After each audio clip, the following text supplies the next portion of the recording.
ఊరి కథ ఒకటింటారా అచ్చమైన పచ్చ పల్లె తీరునే కంటారా ముచ్చటైన మన ఊరి కథ ఒకటింటారా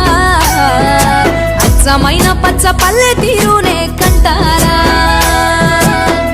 తెల్లవారి కోడి కూత కోయిలమ్మ తేనె పాట